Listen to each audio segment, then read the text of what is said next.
제가 어느 날 길을 가는데 제 앞에 택시 한 대가 섰습니다. 그리고 그 택시에서 세 사람이 내렸습니다.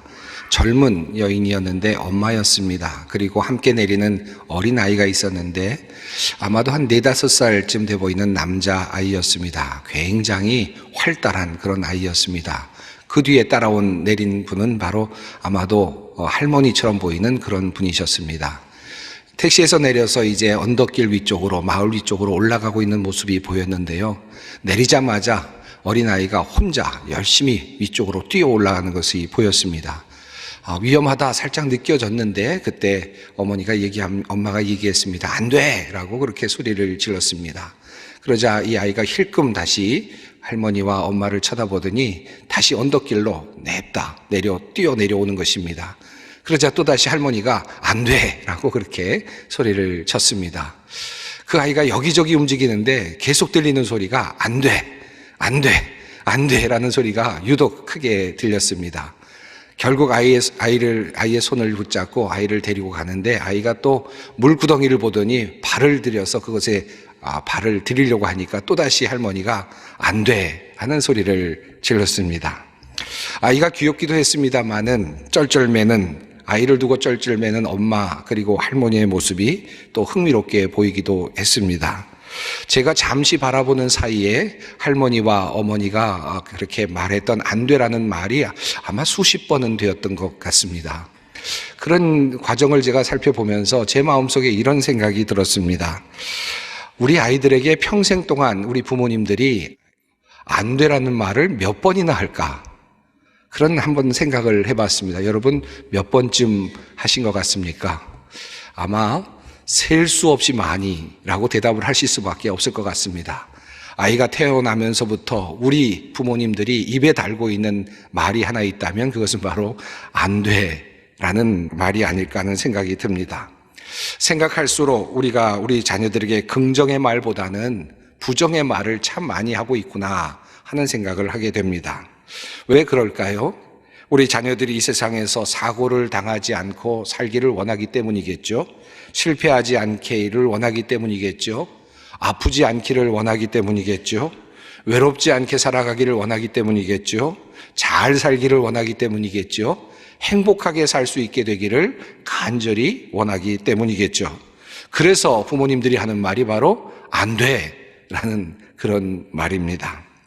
뛰다가 다칠 걱정 때문에, 올라가다가 떨어질 것 같은 걱정 때문에, 놀면 공부 못할까봐 하는 걱정 때문에, 친구 만나면 못된 친구 만날까봐 하는 그런 걱정 때문에 부모님들은 자주 자녀들에게 꾸짖게 되고 그리고 맞게 되고 그리고 야단을 치곤 합니다. 그 사이에 아이들에게는 상처가 쌓여갑니다. 잘 살게 해주고 싶어서 행복하게 만들어주고 싶어서 하는 말이었는데 도리어 아이들에게 행복을 주지 못하는, 도리어 상처를 주고 큰 근심을 주게 되는 그런 일들을 종종 우리들의 가정 속에서 보곤 합니다. 간섭하고 막고 억압하고 이해하지 못하는 아버지 그리고 어머니, 그 모습 속에서 아이들의 마음이 다치는 경우들을 종종 봅니다. 우리 청소년 중에 그렇게 아버지, 어머니에게 상처를 받고 힘들게 살아가는 그런 사람들이 상당히 많이 있습니다.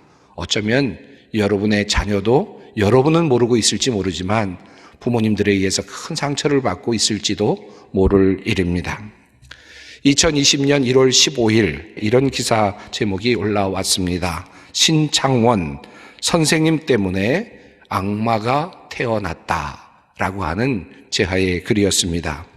바로 전날 어느 방송사에서 신창원 사건을 재조명한 것을 보고 어느 기자가 그 기사를 올린 일이었습니다.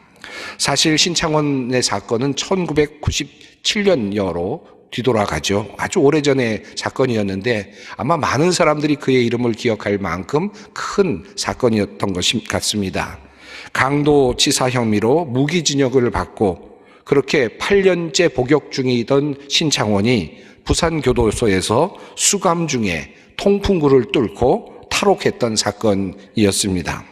1997년에 탈옥을 했는데요. 그가 교도소에 있으면서 하루에 20분씩 화장실에 들어가서 쇠창살을 아주 조금씩 그어서 그 쇠창살을 부서뜨렸다라고 하는 그런 내용이었습니다. 쇠창살 2개를 절단했고 탈옥에 성공합니다. 그리고 그 좁은 곳을 나가기 위해서 15kg을 감량하는 일도 했습니다. 그리고 교도관들의 감시를 줄이기 위해서 모범수 생활도 했다고 합니다. 무려 2년 6개월 동안 15만 명의 경찰을 따돌리면서 도피 생활을 하다가 결국 1999년에 다시 검찰에 검거되었던 사건이었습니다. 그가 하도 유명해서 그랬는지 그와 관련된 책이 한 권 나오기도 했는데요. 신창원 907일의 고백이라고 하는 그런 책이 오래전에 출판되기도 했습니다. 그 책을 보면 신창원이 어렸을 때부터 얼마나 사람들의 인정과 칭찬에 목말라 했는지를 알 수 있습니다. 그는 책 읽기를 매우 좋아하는 소년이었다고 합니다. 그림 그려서 상도 받았고요. 글짓기를 해서 상도 받았답니다. 그런데 그렇게 상을 받았던 것이 평생 동안 큰 자랑거리로 생각될 만큼 그 칭찬에 목말랐던 사람이었습니다. 그런데 늘 학교에 가기만 하면 납입금을 독촉하는 선생님들이 있었습니다. 그 선생님들이 참으로 보기 힘들었다는 것입니다. 책을 쓴 엄상익 변호사는 그의 인생을 돌아보면서 이렇게 평가하고 있습니다. 누군가에게 칭찬받는다는 것은 확실히 행복한 일이다.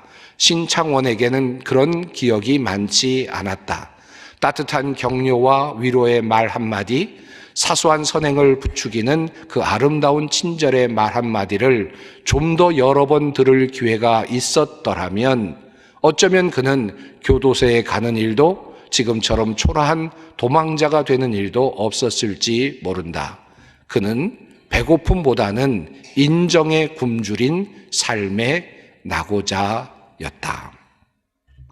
그러한 신청원에게 당시 초등학교 5학년 담임 선생님은 납입금을 가져오지 못했을 때 돈 안 가져왔는데 뭐하러 학교 와, 빨리 꺼져 라는 말을 했다는 것이죠. 그때 그의 마음속에 악마가 태어났다라고 기사는 적고 있습니다. 2022년 작년이죠. 11월 컬럼니스트인 이한규 씨는 무서운 말, 고운 말이라고 하는 제목의 글에서 신창원이 선생님의 모욕적인 말 한마디에 반항심을 갖게 되었던 이 사건을 전하면서 이와 반대로 말 한마디에 힘을 얻고 훌륭한 인물이 된 이국종 교수에 관한 이야기를 덧붙이고 있습니다. 어린 시절 지독한 가난에 허덕이며 살던 이국종의 가족이었습니다. 이국종의 아버지는 6.25 전쟁 때 지뢰를 밟아서 한쪽 눈을 잃었고 그리고 팔과 다리를 자유롭게 쓸 수 없는 그런 장애인이었습니다. 장애인 2급을 받고 있었던 국가 유공자였습니다. 그런데 이국종에게 아버지는 어린 시절 그다지 자랑스럽지 않았던 존재였다고 합니다. 왜냐하면 아버지 때문에 자신이 병신의 아들이라는 그런 놀림을 받고 자랐기 때문이었습니다.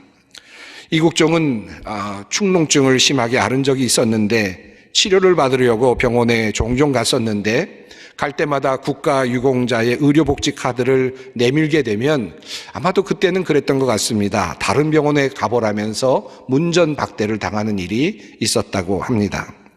그런데 그 지역에 김학산 외과라고 하는 병원이 하나 있었는데 그곳의 의사 선생님은 달랐답니다. 의료복지 카드를 내미는 이국종을 보고는 도리어 이렇게 말을 하더랍니다. 아버지가 자랑스럽겠구나 라는 말을 했다는 것이죠.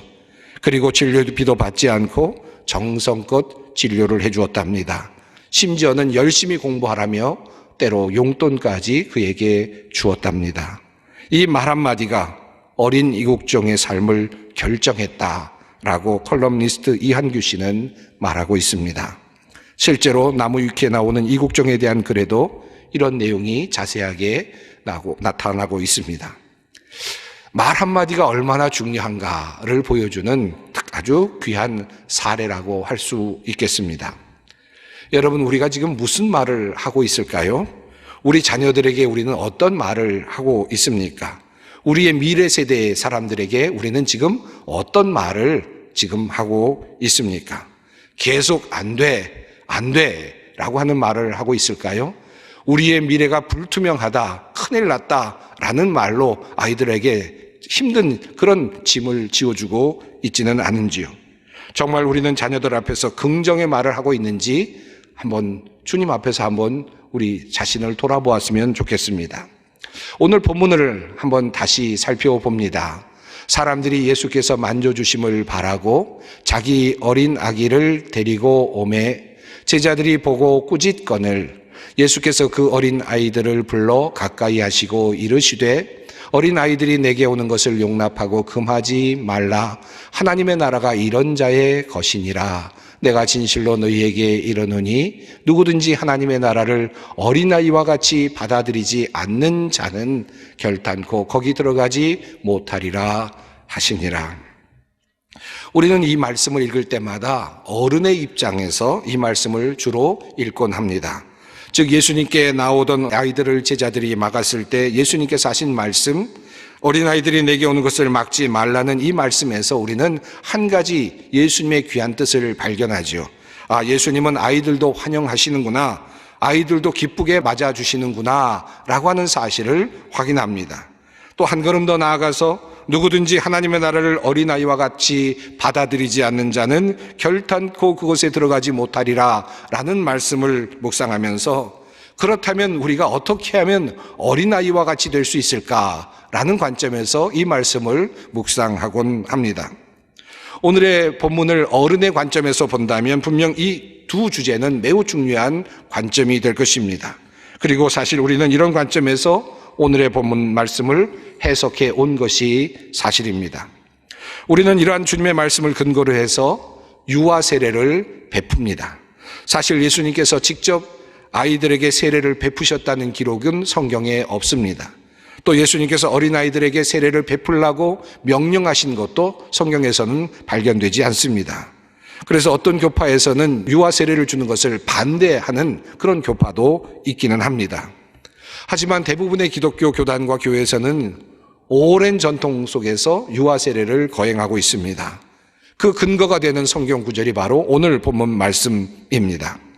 예수님께서 아이들을 기쁘게 맞아주시고 아이들을 만져주셨으니 우리가 유아 세례를 베풀 때 주님께서도 기뻐하실 것이다 라는 믿음을 가지고 유아 세례를 거행하는 것입니다.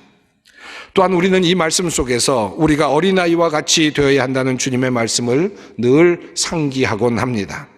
어린아이와 같은 신앙이란 무엇일까에 대한 늘 관심이 있습니다. 그리고 우리는 그 결론으로 순전해야 되겠다라는 그런 교훈을 받고 또 어린아이와 같이 낮아지는 겸손의 삶을 살아야 되겠다라고 하는 생각을 하게 되고 믿음으로 부모를 의지하듯이 하나님을 의지할 것을 깨닫고 그런 삶을 살 것을 결단합니다. 어른의 관점에서 볼 때 이러한 설교의 메시지는 우리의 신앙이 어떠하여야 할지를 알려주는 매우 중요한 내용을 담고 있다고 할 수 있겠습니다. 자, 그러면 이 본문을 어른의 관점이 아닌 아이의 관점에서 읽으면 어떻게 이 말씀이 보일까요? 자, 어린아이가 하나 있습니다. 이 아이는 지금 부모를 따라서 사람들 틈에 끼어 있습니다. 수많은 사람들이 예수님을 둘러싸고 있습니다. 그래서 예수님이 잘 보이지 않습니다. 예수님이 강론하시는 소리가 들리기는 하는데 무슨 말씀인지 이해할 수도 사실은 없습니다. 그저 엄마와 아빠와 함께 나와서 지금 거닐다가 사람들 틈에 지금 끼어 있을 뿐입니다. 엄마 아빠의 주위에서 이리저리 움직이고 있는 어린아이를 한번 상상해 보시기 바랍니다.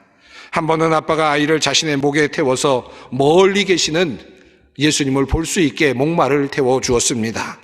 저 멀리 계시는 예수님, 많은 사람들이 저분을 보기 위해서 이렇게 사람들이 모였구나. 아마도 그런 생각을 하면서 멀리 있는 예수님을 잠시 보았겠죠.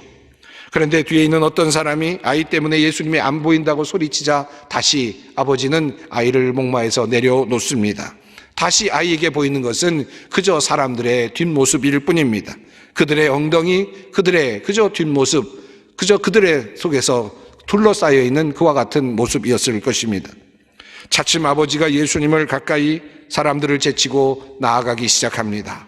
아이도 점차 예수님께 점점 가까이 다가갔습니다. 이제 예수님의 모습이 잘 보이는 지점까지 나왔습니다. 아버지는 아이의 엉덩이를 밀면서 예수님께 나아가 보라고 손짓을 합니다. 한번 가봐라 라고 하는 손짓을 합니다. 예수님께서 혹시나 아이를 맞아주시고 쓰다듬어 주시고 안수해 주시면 얼마나 좋을까 하는 그런 마음으로 아버지는 아이의 등을 떠밀고 있었을지 모릅니다. 예수님께 나아가도 될까? 아이는 조금 머뭇머뭇하고 있었을 것입니다. 나갈까 말까? 라고 하면서 부모의 얼굴을 보고 있던 바로 그때 제자들이 막아섰습니다. 안 돼, 안 돼 라고 하는 소리가 들립니다. 어린아이들은 가라. 내가 올 자리가 아니야. 예수님이 피곤하신데 너희들까지 귀찮게 하지 마라. 정신사납게 왜 너희들까지 나와서 이렇게 혼란스럽게 하느냐라는 이야기가 들렸을 법합니다. 제자들은 하고 싶은 말이 많았을 것이고 그 말을 어린아이에게 그리고 부모에게 쏟아 부었을 것입니다. 그러한 모습을 성경은 한마디로 이렇게 묘사하고 있습니다. 제자들이 보고 꾸짖거늘. 저 멋진 예수님을 가까이 가서 한번 보고 싶었는데, 그분께 달려가서 한번 안겨보고 싶었는데 그만 제자들에 의해서 제지당하고 말았습니다. 여러분, 아이의 마음이 어떠했겠습니까? 그럼 그렇지, 나는 예수님께 가까이 갈 수 없지, 아마도 이런 생각이 들지 않았을까요? 무한한 마음, 그리고 또 멋쩍은 마음이 그 아이의 마음을 사로잡지 않았을까요? 자신이 거부당하는 그런 마음이 생겨나지 않았을까요? 비교할 수도 없습니다만은 제가 길을 가다가 어린아이와 성도님을 만날 때가 있습니다. 그러면 어떤 성도님들은 반갑게 맞이하면서 어린아이에게 말합니다. 목사님이시다. 목사님 가신다. 가서 인사드려. 라고 이렇게 이야기를 합니다. 그러면 아이가 엄마를 쳐다봤다 저를 쳐다봤다 왔다 갔다 하면서 어떻게 해야 될지를 몰라 합니다. 그리고는 주섬주섬 저에게 다가옵니다. 그러면 제가 달려가거나 가까이 가서 아이를 안아주거나 손을 이렇게 잡아주면 그때서야 얼굴이 조금 펴집니다. 만약 그때 어떤 사람이 안 돼, 목사님 바빠 라고 말했으면 어떻게 됐을까요? 나 바쁘다 간다 그러고 제가 말했으면 어땠을까요? 아마 아이는 막 큰 상실감을 느꼈을 것입니다. 예수님께서 지금 그렇게 어린아이들을 지금 만나주고 계시는 장면입니다. 예수님께서 아이들을 부르시죠. 아마도 자상하게 부르셨을 것입니다. 가까이 오라고 말씀하시죠. 그리고 이렇게 말씀하셨습니다. 어린아이들이 내게 오는 것을 용납하고 금하지 말라. 하나님의 나라가 이런 자의 것이니라. 이 말을 어른의 입장이 아닌 아이의 입장에서 듣는다면 어떻게 들릴까요? 야, 얘야, 너 참 잘 왔다. 너 같은 아이가 하나님의 나라에 들어갈 거야. 너는 하나님의 나라에 들어갈 사람이야. 멋지지 않니? 와 같은 그런 말씀으로 그 아이에게 들리지 않았을까요? 우리 예수님께서는 어린아이들에게 아이들이 오는 것을 용납하고 금하지 말라라고 어른들에게 말씀하셨지만 실제로 아이들에게는 하나님의 나라가 너의 것이야 라고 지금 말씀을 하고 계시는 것입니다. 이 얼마나 놀라운 말씀입니까? 이 아이의 마음이 어떠했을까요? 하나님의 나라가, 내가 하나님의 나라를 가질 수 있다고, 내가 하나님의 나라에 들어갈 수 있다고, 나 같은 아이가 하나님의 나라를 가질 수 있다고, 아마도 그 아이는 벅찬 감격으로 예수님의 말씀을 들었을 것입니다. 아마도 그 아이는 평생 동안 그 예수님과의 만남, 그 예수님의 말씀을 잊지 못했을 것입니다. 그리고 예수님은 그렇게 아이를 맞아주셨고 놀라운 축복의 말씀을 해주신 것입니다. 여러분, 이후에 이 아이가 어떻게 되었을까요? 성경은 그 아이의 이야기를 더 이상 하고 있지는 않습니다만은 저는 이 아이가 후에 하나님 나라를 세우는데 매우 중요한 일을 감당한 그런 인물이 되었을 것이라 믿습니다. 예수님은 어린아이를 막지 아니하셨고 피하지 아니하셨고 도리어 아이를 부르시고 긍정의 말씀을 주셨고 그들을 축복해 주셨습니다. 아이에게 하늘나라의 소망을 심어 주셨습니다. 사랑하는 여러분, 우리는 아이들을 어떻게 대하고 있습니까? 안 돼 라고 하는 말, 또는 책망의 말, 걱정의 말, 저주의 말, 혹은 우리는 이런 말로 아이들에게 상처를 주고 그 안에 악마가 들어가도록 하고 있지는 않습니까? 예수님은 우리 아이들이 하늘나라의 꿈을 꾸도록 해주셨고 사랑받는 사람으로, 거부되지 않는 사람으로 자라나게 해주셨습니다. 하나님의 나라가 너의 것이다. 너는 하나님의 나라의 백성이 될 것이다. 이 꿈을 주님께서는 아이에게 심어주셨습니다. 우리들은 자녀들에게 무슨 말을 합니까? 너 그렇게 살아서 밥 벌어먹기나 하겠니? 또는 뛰다 다쳐? 우리는 한 걱정하면서 이렇게 이야기를 하죠. 그래, 뛰어봐라. 그래서 하늘까지 한번 다 봐라. 왜 우리는 이런 말로 아이들을 격려하지 못할까요? 예수님은 아이들에게 너는 하나님의 나라를 가졌다고 말씀을 해 주셨는데 말입니다. 오늘 우리는 유아 세례식을 거행하고 있습니다. 우리가 아이들에게 세례를 베풀 때 주님께서는 아이들의 머리에 안수하시며 오늘 이렇게 말씀하여 주실 것입니다. 하나님의 나라가 너의 것이다. 마음껏 살아보렴. 행복하게 살아라. 너는 잘 될 거야. 주님께서는 아마 오늘 이 아이들에게 그렇게 축복해 주셨을 줄로 믿습니다.